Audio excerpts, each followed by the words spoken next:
साथियों नमस्कार, मैं हूं नीरज पटेल और आप देख रहे हैं नेशनल जनमत। अंदर तक खोखले हो चुके सिस्टम और भ्रष्ट हो चुकी राजनीति के गठजोड़ से आतंक का पर्याय बना विकास दुबे के घर पर उस रात जो जाबाज, निर्भीक और ईमानदार डिप्टी एसपी देवेंद्र मिश्रा शहीद हुए थे, उनका एक पत्र सामने आने के बाद इस बात में शक की गुंजाइश नहीं रह जाती है, बल्कि ये बात पूरी तरीके से यकीन में बदल जाती है कि उस रात सोची समझी रणनीति के तहत ही डिप्टी एसपी देवेंद्र मिश्रा और उनके साथ गए पुलिसकर्मियों को घेर करके मारा गया था। इसलिए जरा आप सोचिए, अगर किसी अपराधी को यह पता चल जाए पहले से, जैसा कि उसका साथ में जो गिरफ्तार हुआ है दयाशंकर अग्निहोत्री, जैसा कि वो बता रहा है, जैसा कि तमाम सारे पुलिस सूत्र भी बता रहे हैं कि इस हत्यारे को पहले से पता चल गया था कि उसके घर में पुलिस दबिश देने आ रही है, तो फिर क्या वजह थी कि यह अपराधी घर से भागा नहीं, बल्कि इंतजार करता रहा और सीधे सीधे पुलिस टीम पर हमला बोल दिया। इसलिए क्योंकि पुलिस के मुखबिर विनय तिवारी, जिसको तमाम सारे समाचार पत्र वाले विनय कुमार लिख रहे हैं, नाकाम कोशिश की जा रही है कि विनय तिवारी की जाति को छुपा लिया जाए। सोचने की बात यह है कि जिस घटना के लिए उत्तर प्रदेश के मुख्यमंत्री समेत पूरा पुलिस का महकमा लगा हो, 3-4 दिन में उस थाने के तमाम सारे पुलिसकर्मियों की सीडीआर भी अभी तक नहीं निकल पाई क्या? अगर सीडीआर निकल चुकी है तो लगातार मोहित अग्रवाल ये बयान देने से क्यों बच रहे हैं कि उस मामले में विनय तिवारी की भूमिका क्या थी? केवल निलंबित वर्क कर देने से काम नहीं चलेगा। इसलिए क्योंकि जो पत्र देवेंद्र मिश्र का सामने आया है उससे स्पष्ट हो जाता है कि विनय तिवारी लगातार उस आतंकी विकास दुबे को संरक्षण दे रहा था। और इस बात का खुलासा जाबाज डिप्टी एसपी देवेंद्र मिश्र के उस पत्र से हुआ है जो उन्होंने तत्कालीन एसएसपी कानपुर अनंत देव तिवारी को लिखा था। 14 मार्च 2020 को यह पत्र लिखा गया है। उसमें उन्होंने स्पष्ट तौर पर जिक्र किया है कि यह विनय तिवारी विकास दुबे का संरक्षण दाता है। उस पत्र में उन्होंने जो कुछ लिखा था उसकी प्रमुख लाइनें आपको बताता हूं। कृपया अवगत कराना है कि 13 मार्च 2020 को थाना चौबेपुर में अंतर जनपदीय दबंग अभियुक्त विकास दुबे पुत्र रामकुमार दुबे निवासी ग्राम बिकरू थाना चौबेपुर जनपद कानपुर नगर के व 6 अभियुक्तों के विरुद्ध 65/20 धारा 386, 147, 148, 323, 504, 506 का अपराध पंजीकृत हुआ था। अभियुक्त विकास दुबे के विरुद्ध जनपद व अन्य जनपदों में करीब 150 मुकदमे संगीन धारा हत्या लूट के अभियोग पंजीकृत होने व उसके द्वारा थाना सिवली के कार्यालय में हत्या कर देने जैसे अपराधी के विरुद्ध कठोर कार्रवाई करने हेतु व शांति व्यवस्था बनाए रखने हेतु मेरे द्वारा थाना अध्यक्ष चौबेपुर यानी कि इसी विनय तिवारी को निर्देशित किया गया, क्योंकि ऐसे दबंग अपराधी के विरुद्ध सामान्य जनता में शिकायत करने का साहस नहीं है। इस संबंध में मेरे द्वारा उपयुक्त घटना के संबंध में आपको भी अवगत कराया गया था। मुकदमा उपरोक्त की अब तक की कार्रवाई शून्य होने पर मेरे द्वारा दिनांक 14 मार्च को थाने का अवलोकन किया गया। चक अजरत इसरत ने विकास दुबे के ऊपर से धारा 386 हटा दी थी। जब इस बारे में मैंने विवेचक से पूछताछ की तो उसने स्पष्ट तौर पर कहा कि थाना अध्यक्ष विनय तिवारी जी ने मुझसे कहा था कि विकास दुबे के ऊपर से 386 धारा कम कर दीजिए। अब इस पत्र में जो अंतिम 4 लाइनें हैं वो स्पष्ट बताती हैं कि पहले से ही देवेंद्र मिश्र को इस बात की अनुभूति होने लगी थी कि यह अपराधी विकास दुबे किसी न किसी बड़ी वारदात को अंजाम देगा। उन्होंने लिखा 4 लाइनों में, इस प्रकार ऐसे दबंग कुख्यात अपराधी के विरुद्ध थानाध्यक्ष द्वारा सहानुभूति बरतना व अब तक कार्रवाई न कराना श्री विनय कुमार तिवारी की सत्यनिष्ठता पूर्णता संदिग्ध है। अन्य माध्यम से भी जानकारी हुई है कि विनय कुमार तिवारी का पूर्व से विकास दुबे के पास आना जाना व वार्ता करना बना हुआ था। यदि थानाध्यक्ष ने अपने कार्य प्रणाली में परिवर्तन न किया तो गंभीर घटना घटित हो सकती है। थानाध्यक्ष विनय कुमार तिवारी के विरुद्ध उपरोक्त अभियोग में 386 धारा हटवाने व अब तक कोई भी कार्रवाई न कराने के संबंध में कार्रवाई किए जाने की संस्तुति की जाती है।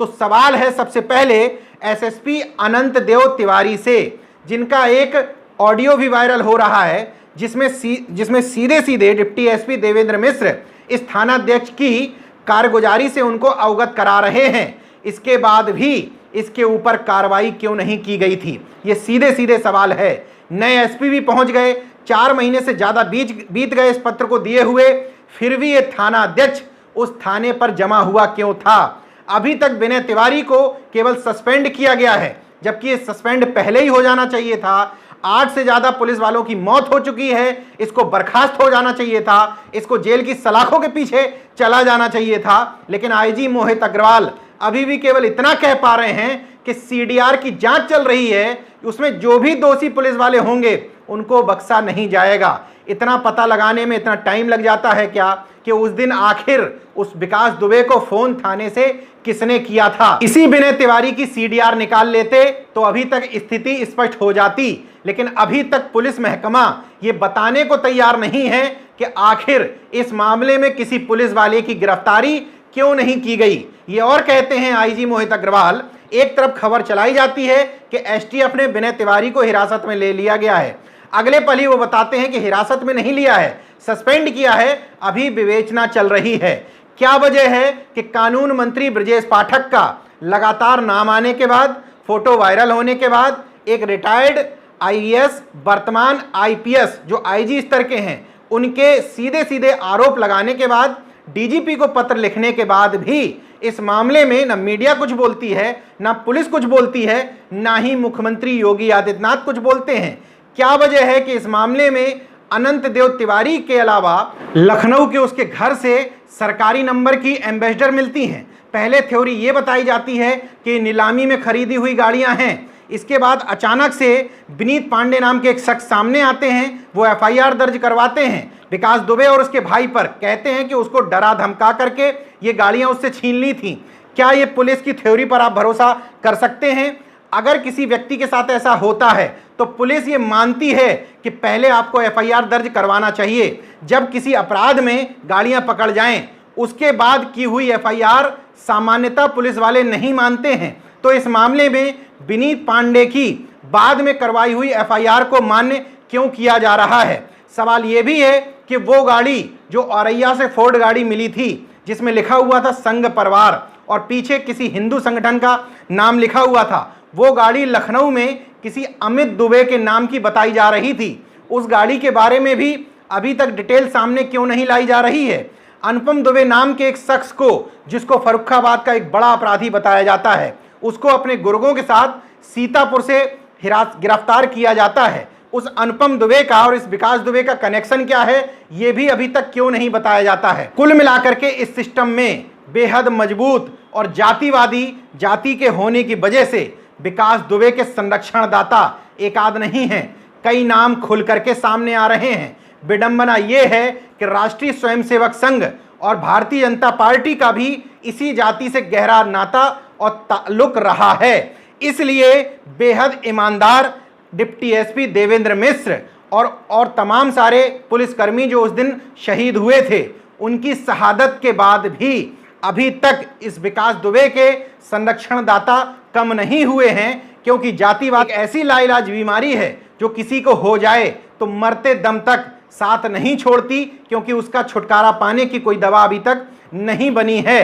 भारतीय जनता पार्टी की सरकार के लिए मुसीबत यह है कि 2017 का अगर एसटीएफ को दिया हुआ इसका बयान वायरल होता है तो उसमें ये बीजेपी के ही विधायकों के नाम ले रहा है। अभिजीत सांगा जो इस समय बिठूर से विधायक हैं और भगवती सागर जो इस समय बिल्हौर से विधायक हैं, दोनों विधायक अपनी अपनी सफाई जरूर दे रहे हैं। लेकिन सवाल ये उठता है कि 2017 में एसटीएफ को अगर इसने 2 बीजेपी के विधायकों से अपने संबंध बताए थे, उस मामले में क्या जांच आगे बढ़ी? तमाम सारे नाम निकल करके सामने आ रहे हैं सिस्टम में, उन पर आखिर क्या कार्रवाई की जा रही है, क्या जांच हो रही है? ये पूछना इसलिए लाजमी हो जाता है कि वर्तमान में अनंत देव तिवारी जिनके ऊपर आरोप लग रहे हैं वो एसटीएफ के डीआईजी के पद पर तैनात हैं। इसलिए कितनी जांच इस बार निष्पक्ष हो पाएगी, विकास दुबे के साथ आगे क्या होगा नहीं होगा ये अलग बात है, लेकिन इतना स्पष्ट है कि विकास दुबे के साथ ही तमाम सारे राज दफन करने की पूरी कोशिश की जाएगी, क्योंकि दर्जनों नहीं सैकड़ों नेताओं को यह डर सता रहा होगा कि कहीं धोखे से विकास दुबे अगर पकड़ा गया और निष्पक्ष तौर पर उसके बयान अगर सामने आ गए तो इस हमाम में एक आध नहीं बल्कि सैकड़ों की संख्या में ये राजनेता और ये सरकार में बैठे हुए तमाम सारे हुक्मरान नंगे ही नंगे नजर आएंगे। यहां मैं अनंत देव तिवारी जी को एक बात और याद दिला देना चाहता हूं। जब वो कानपुर के एसएसपी बने थे तो फेसबुक पर उन्होंने एक पोस्ट की थी, बगल में फोटो आप देख रहे हैं, अपराधियों कान खोलकर सुन लो, रेजोल्यूशन 2019, या तो अपराध छोड़ दो या फिर कानपुर नगर, नहीं तो बगल में एक रिवॉल्वर बनी हुई है। उस समय इस बयान का तमाम सारे विपक्षियों ने विरोध किया था। अनंत देव तिवारी ने इस बात का महिमा मंडन करते हुए कहा था कि मैं अपराधियों को चुन चुन करके बख्सूंगा नहीं। एक अभियान चलाया गया था कि जो बड़े बड़े अपराधी हैं उनके पैरों में मैं गोलियां मरवा दे रहा हूं, हाफ एनकाउंटर कर दे रहा हूं, ताकि वो आगे कोई बड़ा अपराध ना कर पाएं। उन्हीं अनंत देव तिवारी से मेरा सवाल है कि जब सीधे सीधे आपका एक डिप्टी एसपी देवेंद्र मिश्र किसी बड़े अपराधी के खिलाफ खुद कहता है कि 150 से ज्यादा मामले दर्ज हैं, अकेले एक चौबेपुर थाने में 60 से ज्यादा मामले दर्ज थे, तो इसका एनकाउंटर हाफ एनकाउंटर करने की जहमत आपने क्यों नहीं उठाई? तो क्यों नहीं आप पर सवाल उठने चाहिए थे? जहमत तो छोड़ दीजिए, आप उस विनय तिवारी के खिलाफ कार्रवाई भी नहीं कर पाए। आपके ऊपर दबाव था, किस टाइप का दबाव था यह आपको जरूर सामने आकर के बताना चाहिए। मैं ये भी बता देता हूं कि अनंत देव तिवारी जो उस समय अपना गुणगान और बखान कर रहे थे, गौर से नाम सुन लीजिएगा कि किन लोगों के ऊपर उन्होंने गोली चला करके उनका हाफ एनकाउंटर किया था। 22 नवंबर को सनी उल्ला को एनकाउंटर के बाद दबोचा गया। 17 नवंबर को साबिर को पुलिस मुठभेड़ के बाद घायल किया गया। 15 नवंबर को चकेरी में पुलिस मुठभेड़ में 25,000 के इनामी गुल्लू आफ्ताब एनकाउंटर के बाद धरा गया। 13 नवंबर को कर्नलगंज पुलिस की मुठभेड़ में लूट के आरोपी अली अहमद को पैर में गोली मारी गई।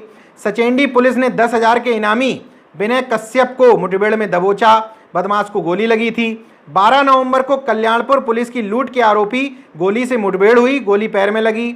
2 नवंबर को किदवई नगर पुलिस की मुठभेड़ में सिराज को पैर में गोली लगी।